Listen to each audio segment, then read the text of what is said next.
Merci de nous retrouver sur ce plateau d'Espace Miné pour la dernière ligne droite. Ne l'oubliez jamais, nous sommes mardi, c'est mardi entrepreneuriat. Lundi, c'était lundi politique. Mercredi, ce sera demain, naturellement. Et ce sera mercredi diaspora, jeudi spiritualité, vendredi société. Et parlant justement de l'entrepreneuriat ce matin, un angle a été choisi, magie et entrepreneuriat vont-ils de pair? Je commence par Joseph Zambo, comme d'habitude, qui nous plante le décor. Merci Pafa. Ici, je souhaite vraiment que les téléspectateurs soient très concentrés parce que ce sujet sera très important. Magie et entrepreneuriat vont-ils de pair? Alors, le lien entre la magie et l'entrepreneuriat peut sembler surprenant, mais en y regardant de plus près, on constate que des éléments apparemment mystiques jouent un rôle crucial dans la réussite entrepreneuriale. Ce développement explore des concepts tels que l'innovation, la créativité, le branding et le récit d'histoire peuvent être perçus comme des formes de magie qui influencent le succès dans les affaires. L'innovation est souvent perçue comme une forme de magie. L'entrepreneur qui réussit à transformer des idées en produits ou services innovants semble posséder une sorte de pouvoir. Selon une étude de Maxiné, les entreprises qui investissent dans l'innovation ont 2,5 fois plus de chances de connaître une croissance rapide. Cela souligne l'importance de l'innovation comme un catalyseur à succès. L'importance de la créativité. La créativité ici est une autre facette de cette magie. L'entrepreneur capable de penser différemment, ils sont souvent ceux qui se démarquent. Une enquête d'Adobe révèle que 80% des dirigeants estiment que la créativité est essentielle pour la croissance. Cela montre que la capacité à innover de manière créative peut être un atout majeur dans le monde des affaires. Le branding peut également être vu comme une forme de magie. Les marques qui créent une connexion émotionnelle avec leur audience semblent posséder un pouvoir singulier. Une étude de Nestlé indique que les marques investissant comme des expériences émotionnelles augmentent leur fidélité client de 23%. Cela démontre que le branding efficace repose sur une sorte de magie relationnelle. Les histoires jouent un rôle crucial dans le monde de l'entrepreneuriat. Les entrepreneurs qui racontent des récits captivants parviennent souvent à capter l'attention de leur public. Et une étude de Harvard Business Review a montré que les histoires augmentent la monétisation des informations de 22 fois. Cela prouve que la narration peut être une forme de magie dans le marketing et la communication. Les défis réels de l'entrepreneuriat. Il est essentiel de noter que malgré la présence de cette magie, l'entrepreneuriat comporte également des défis. Selon le Bureau of Labor Statistics, environ 20% des nouvelles entreprises échouent au cours de leur première année et près de 50% échouent au bout de 5 ans. Cela met en évidence que le succès repose non seulement sur des éléments magiques, mais aussi sur des stratégies solides et des décisions éclairées. Vous soutenez donc la magie en entrepreneuriat? C'est même la magie qui est la preuve que l'entrepreneuriat existe. Julien, Maxime, vous êtes d'accord? Parfait, ici, il y a un problème ici dans la définition de la magie. Peut-être qu'il faut commencer par Parce qu'il faut commencer par là. C'est quoi la magie? Très bien. Parce que lorsque j'ai lu la thématique, vous avez souri. J'ai souri et puis je me suis demandé, bon, la définition de la magie en Europe et la définition de la magie en Afrique, c'est deux choses totalement différentes. Quand tu vas écouter quelqu'un qui te parle au Cameroun, on dit le gars là fait la magie, c'est un peu comme on veut dire, il fait la sorcellerie, oui, ou alors qu'il travaille avec des esprits. Tout à fait. Mais si on reste dans un sens un peu plus globalisant, la magie c'est un art. C'est l'art du spectacle. C'est l'art de distraire les gens, c'est l'art de surprendre les gens, c'est l'art d'émerveiller les gens. Et en réalité, il y a effectivement un lien entre la magie et l'entrepreneuriat. Parce que la magie, elle est obligée d'être très innovante, d'être créative. Le magicien, il doit développer des artifices, il doit innover, il doit être créatif. De même, l'entrepreneur est obligé d'être innovateur et créateur. Même s'il faut dire, hein, je ne vous interromps pas, Oui. Julien, Oui. Même s'il faut dire que la magie dont il est question ce matin, je préfère donc dire le mysticisme. Voilà. Maintenant, que ça là, encore vous mieux. l'avez mieux cadré.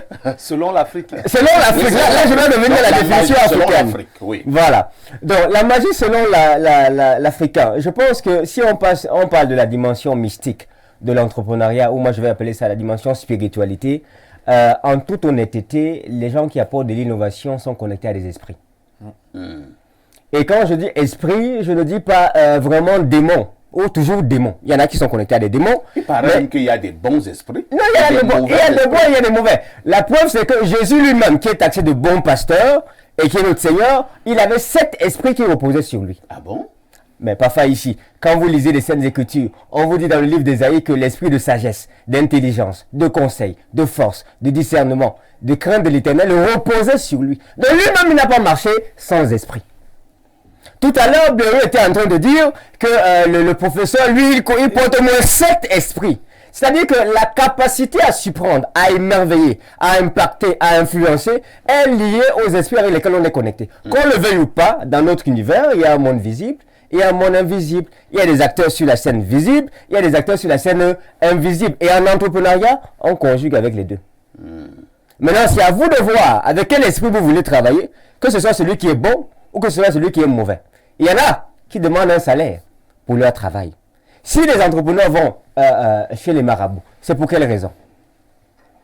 Parfois ici, quand vous allez chez un marabout, par exemple, je dis des bêtises comme ça, et que vous voulez la protection ou beaucoup d'argent, ce sont les pratiques en entreprise. Je vais laisser la protection pour venir à beaucoup d'argent. Je veux que les clients payent mes produits, je veux que les clients payent mes produits. La première chose qu'on va vous demander de faire, c'est quand vous entrez, parce que c'est un lieu spirituel, on vous dit, monsieur, on entre pas ici avec les babouches. Il faut enlever les chaussures. Il faut enlever les chaussures. Vous prenez vos pieds, vous déposez sur l'autel. Celui qui est spirituellement assis, c'est qu'ok. L'empreinte qui vient le déposer là, je vais allouer un esprit qui va suivre les pas de ce monsieur partout où il est. Et lorsque ce monsieur va arriver quelque part, je veux que ces esprits-là agissent pour que les clients disent oui. Je causais il n'y a pas moins de 2-3 mois avec un ami aujourd'hui qui a migré du côté de la lumière, qui me disait que lui, on avait préparé ses mains avec le serpent. On a travaillé ses mains. Incroyable. Ses mains étaient des serpents. Quand il te salue, tu dis ses mains oui. C'est-à-dire que... Ne mord pas. Non, moi, je ne sais pas comment est-ce que lui il faisait. C'est-à-dire que dès qu'il te salue, si tu as salué son bras, C'est terminé. c'est terminé. Tu vas conclure le contrat il est venu pour lequel il est venu. Donc, honnêtement, ne pas dire ça, c'est hypocrite. C'est hypocrite et assez injurieux même à l'intelligence. On passe la parole donc à un Bantou, il s'appelle Bernard Owona.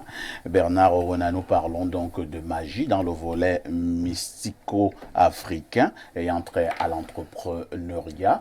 Les experts sur le plateau disent qu'à un moment donné quand même, il faut fonctionner avec les esprits. Alors, et ça veut dire quoi? Parce que moi, il va là en profondeur. Hein. On doit sacrifier les gens, on doit vendre les gens aux femmes là, dans le con, pour que son entreprise prospère, parce qu'on est entrepreneur. Moi, je pense que c'est très difficile pour moi. Hein.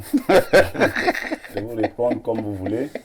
Je dois d'abord reconnaître que M. Zambo a donné beaucoup d'explications là qui m'ont embrouillé.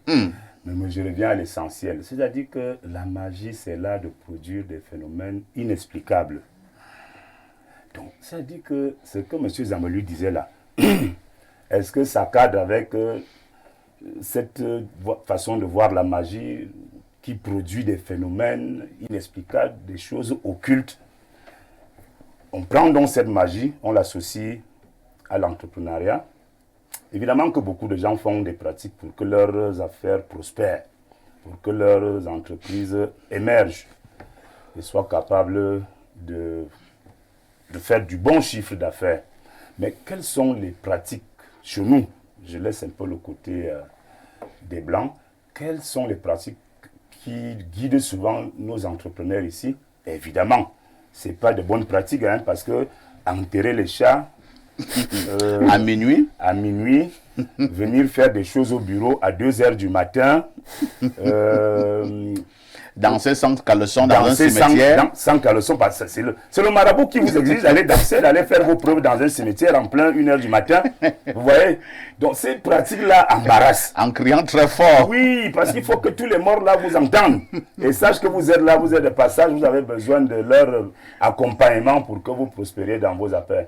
Bon, moi je crois que il y a un artiste camerounais qui avait chanté que la vraie magie, C'est le travail. voilà.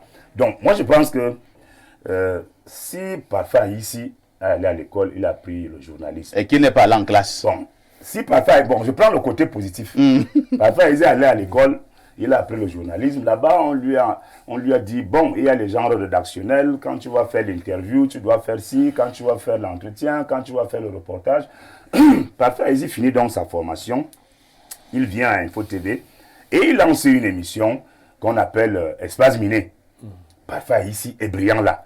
Tout le monde s'accorde à reconnaître que parfois ici n'a pas eu besoin de faire de la magie pour être le grand modérateur qu'il a été depuis au moins 2 décennies jusqu'ici. Je pense que ça aussi, ça permet de réfléchir autrement. De dire qu'il faut d'abord travailler. Il faut d'abord bien travailler, même dans le concept de penser un projet et de vouloir le matérialiser. Il faut d'abord bien le penser et trouver les moyens qui permettent véritablement de mettre en marche ce projet-là. Maintenant, donc, si vous vous entourez de quelques pratiques occultes, de quelques sacrifices ou quelques rituels compliqués, ça n'engage que vous pour protéger vos affaires. Nous sommes des Bantous, cela se fait. Il y a des gens, quand on les nomme dans un ministère, ils changent jusqu'au rideau. Ouais. Il change jusqu'au rideau. Quand je dis jusqu'au rideau, ça veut dire il change tout. Il doit tout C'est-à-dire changer. qu'il balaie Il doit tout tout changer. le bureau. La moquette, tout, Avant tout même ça. d'accéder à ce bureau, il amène ses marabouts. Parce que C'est gardien. je peux vous avouer qu'il y a beaucoup de marabouts à Yaoundé depuis au moins 2 mois. Il y a beaucoup de marabouts. Pourquoi depuis 2 Vous mois avez suivi des Il y a beaucoup de informations. marabouts à Yaoundé depuis. Et pourquoi depuis 2 Parce mois? que les gens attendent d'être nommés. Donc ils habitent les grands hôtels. Hein. Ils habitent les grands hôtels. Donc quand ces gens-là viennent, donc, ils font leur rite, ils font leur pratique. Et puis vous revenez donc pour occuper le bureau. Ils ont déjà travaillé. Bon, ça c'est un peu ce que je peux appeler les pratiques occultes, la magie à côté de l'entrepreneuriat. Très bien. Alors, on passe la parole à Pierre Blériot. Pierre Blériot, sujet très intéressant ce matin, sujet important, probablement délicat et complexe. Moi, j'ai souvent discuté avec certains aînés, ou bien tout simplement certaines personnes qui vous font comprendre que parfait à ici, pour réussir dans la vie, il faut travailler.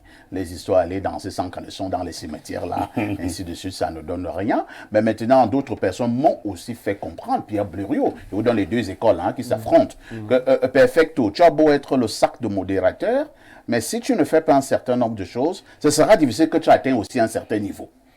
Est-ce que tu me comprends bien? Je te comprends. Alors, expliquez-nous un peu. Oh, c'est prétentieux. Mais je vais prendre l'exemple que Bernard Ona a donné. Les Douala disent Ngiya Moulema Ebuki Bwanga. C'est-à-dire la force du cœur dépasse la magie. Tout le monde peut devenir magicien. Vous avez pris l'exemple de Parfa ici.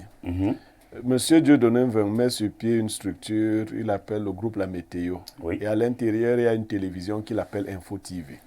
Il essaie un truc, ça ne donne pas. Il essaie un truc, ça ne donne pas. Alors, il interroge son cœur. Oui. Mais je dois faire comment? Et un matin, il voit un journaliste qui traîne là. Son cœur lui dit que va vers le journaliste ici. C'est la magie! Oui. C'est la magie! La magie du cœur. Oui, Guillaume Moulema. Il va, je ne parle pas. Le cœur lui parle et il obéit au cœur. Il pioche à ici. Aïchi commence à faire comme une femme qu'on veut draguer. Elle fait comme ça. Son cœur ne fait que lui dire que voilà. accroche-toi là. Il y a un truc là. Il s'accroche. Finalement, il convainc Aïssi. Aïssi, ça c'est la magie de Dieu donné 20. Aïssi dit d'accord, j'arrive. Aïssi passe du temps souvent avec un type qui est un peu bizarre. Il sait que. Il dit aussi au type là que je pars là-bas, on m'a appelé. Accompagne-moi. Il part dire à Dieu de nous dire non. Je t'ai appelé ça. C'est encore qui là-bas? Ah, ici dit que non. J'ai dit que j'ai besoin de Je cette... dois venir. Ah, ici, ce n'est pas la magie. C'est la magie. C'est la magie. Parce que tu te dis que le type, si. Et depuis que les gens voient ça, pourquoi ils combattent ça? C'est parce que c'est la magie. C'est le tandem là qui est magique. On écrit à ici, c'est pas toi de Niémec. On écrit à Niémec, devient DG, fait comme ça. Table quoi? C'est parce que les gens découvrent. Moi, je vous parle de la magie claire. Ils découvrent. Oui, ils découvrent qu'il y a un pull là. Si on casse ça, on casse la magie. Et je quitte Dieu donné 20 pour atteindre. Si vous n'avez pas une grande intuition, vous ne pouvez pas être un grand entrepreneur. Il y a des gens qui peuvent entrer dans votre entreprise juste comme client usager. Votre cœur vous dit que parlez à cet homme-ci. Vous vous connectez à lui et votre entreprise change. Vous comprenez?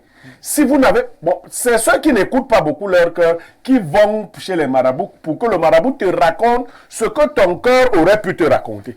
Il faut être très attentif. Cela nécessite d'être très concentré. De faire de la méditation. Beaucoup.